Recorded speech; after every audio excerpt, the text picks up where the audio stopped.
नमस्ते बच्चों, मैं के नोकरत्नम KVNAD की प्राथमिक शिक्षिका। आज हम लोग रिमझिम भाग 5 के ऐसे पाठ के बारे में पढ़ने जा रहे हैं जो तुम सबको एक ऐसे सफ़र पर ले जाएगा जो अतीत और वर्तमान के संदेश वाहकों की झलकियाँ देगा। संदेश पहुँचाने की ज़रूरत इंसान को हमेशा से ही रही है। आज डाक का क्षेत्र बेहद फैला हुआ है। समय के साथ यह टेक्नोलॉजी भी बढ़ता गया है। कुछ वर्षों पहले, बहुत कि कम से कम 30, 40, 50 वर्षों पहले, 30 साल पहले की बात है, यह संदेश कुछ दिनों में पहुंचता था। आज पलक झपकते ही अपनी बात हम सैकड़ों मील दूर तक पहुंचा सकते हैं। तकनीकी हो गया है यह ज़माना। टेक्नोलॉजी इतना बढ़ गया है कि अब आगे हम लोग सोच नहीं सकते हैं कि किसी चीज़ को पहुंचाना है तो कई दिन और कई सप्ताह लगाएं। इतना अभी ज़रूरत नहीं है। अपनी बात किसी तक पहुंचाने का तरीका तो समय के साथ बदलता रहा है। समय के साथ संप्रेषण और संचार के माध्यमों में भी बदलाव आया है। इन माध्यमों का इस्तेमाल अलग अलग उद्देश्यों के लिए समाज के विभिन्न वर्गों के लिए हुआ है। तो आज आओ बच्चों, आज हम लोग इसी से संबंधित एक ऐसा सफ़र, किसका सफ़र? चिट्ठी का सफ़र। हाँ, पाठ 6 में है चिट्ठी का सफ़र। आज हम लोग पढ़ेंगे। पहले रीडिंग, हम लोग पाठ का रीडिंग सबसे पहले आदर्श वाचन करना सीखें, उसके बाद हम लोग आगे क्वेश्चन आंसर्स करेंगे। पहले पाठ को पढ़ करके समझने की कोशिश करो। मैं पढ़ रही हूँ। अपनी 10-12 साल की ज़िंदगी में तुमने कुछ पत्र तो लिखे ही होंगे। वे पत्र अपने सही पते और समय पर किस तरह पहुँचे होंगे, यह बहुत सी बातों पर निर्भर करता है। जैसे कि चिट्ठी किस स्थान से किस स्थान पर भेजी जा रही है, संदेश पहुँचाने की कितनी जल्दी है, तुमने पूरा और ठीक पता लिखा है कि नहीं, तुमने उस पर डाक टिकट लगाया है कि नहीं, आदि। ठीक है, इसका मतलब है कम से कम तुम्हारी उम्र में, अब तुम नहीं तो तुम्हारे घर में अपने मम्मी पापा को भी देखा होगा चिट्ठी लिखते हुए या चिट्ठी भेजते हुए। तो पत्र लिखना और पत्र प्राप्त करना, डाकिया का चिट्ठी का लाना और पोस्ट ऑफिस में जाके चिट्ठी को डालना, ये सब देखा ही होगा ना। तो इसमें क्या है, चिट्ठी किस स्थान से किस स्थान पर भेजी जा रही है और संदेश पहुंचाने की कितनी जल्दी है, तुमने पूरा ठीक पता लिखा है कि नहीं। पता मतलब एड्रेस है ना, ठिकाना। पत्ता मत समझना, पता कि नहीं। तुमने उस पर डाक टिकट लगाया है कि नहीं, आदि। ये सब प्रश्न उठते हैं। हाँ, चिट्ठी भेजने के पहले तो ये चिट्ठी का सफ़र थोड़ा लंबा होता है। तो आखिर चिट्ठी का डाक टिकट लगाया ही क्यों जाए?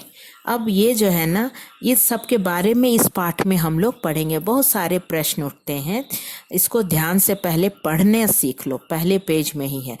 प्रश्न पहले माइंड में लाओ, तुम्हारे दिमाग में ये प्रश्न आने चाहिए, तब तुमको पाठ समझ में आएगा। पाठ में ही आंसर्स है, तुमको समझ में आ जाएगा।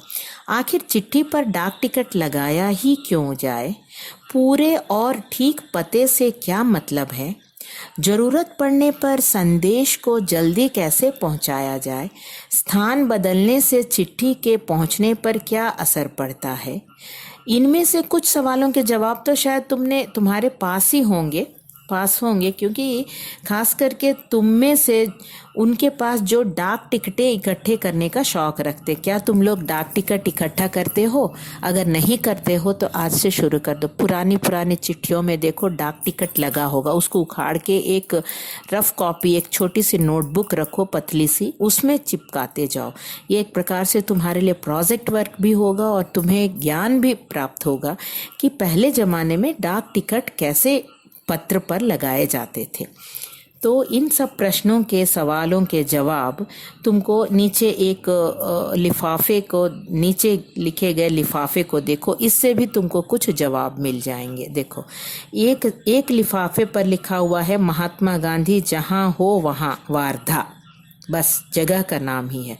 इसमें ना कोई पूरा पता है, ना पिन कोड नंबर है, ना डाक टिकट है। हाँ, डाक टिकट तो है।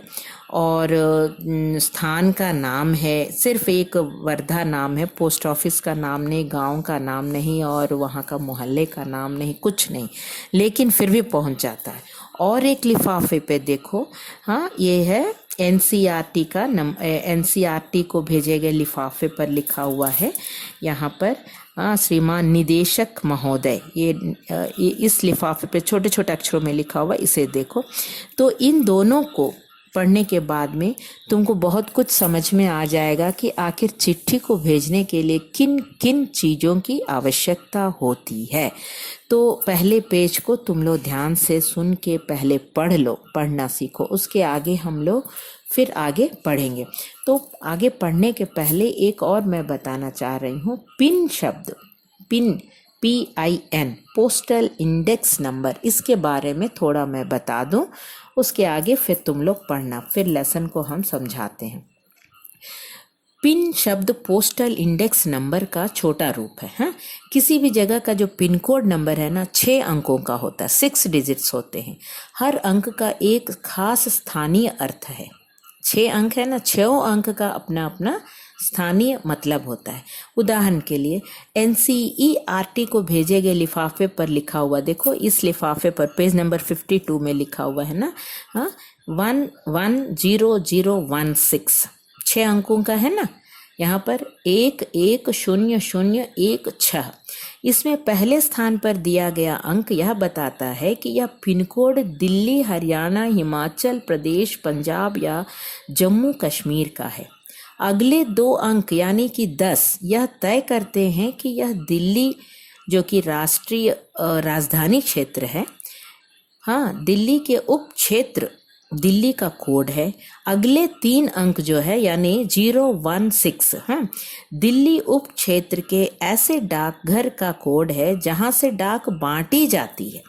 अब तुम्हारा स्कूल जहाँ पर है उस इलाके का पिन कोड पता करो, ये एक तुम्हारे लिए वर्क है, प्रोजेक्ट वर्क है। अपने घर के इलाके का पिन कोड नंबर भी पता करो। पिन कोड की जानकारी डाकघर से प्राप्त की जा सकती है।